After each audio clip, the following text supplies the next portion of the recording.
একটা দেশের সরকার কতটা ভালো হলে বিদেশি শ্রমিকদেরও খোঁজ খবর নেয়। দক্ষিণ কোরিয়াতে যারা আমরা বিদেশি কর্মী আছি তাদের খোঁজ নেওয়ার জন্য গতকালকে আমার কোম্পানিতে লোক আসছিল। ওরা হচ্ছে মূলত নোদংবো বলে, নোদংবো থেকে লোক আসছিল। নোদংবো বলতে হচ্ছে দক্ষিণ কোরিয়াতে যেসব জব সেন্টার আছে এগুলোকে নোদংবো বলা হয়। নোদংবো থেকে লোক এসে আমাকে কালকে একটা ফর্ম দিয়েছিল পূরণ করার জন্য। এই ফর্মটা হচ্ছে গোপনীয়ভাবে রাখবে তারা।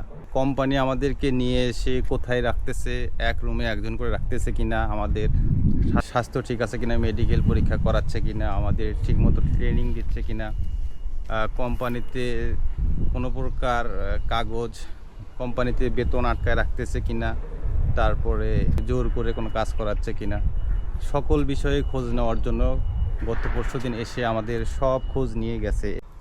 তাদের দেশের সরকার একজন বিদেশি শ্রমিকেরও যেভাবে খোঁজ খবর রাখে, বাংলাদেশে আমরা নাগরিক হয়েও সেই ধরনের সুযোগ সুবিধা পাই না।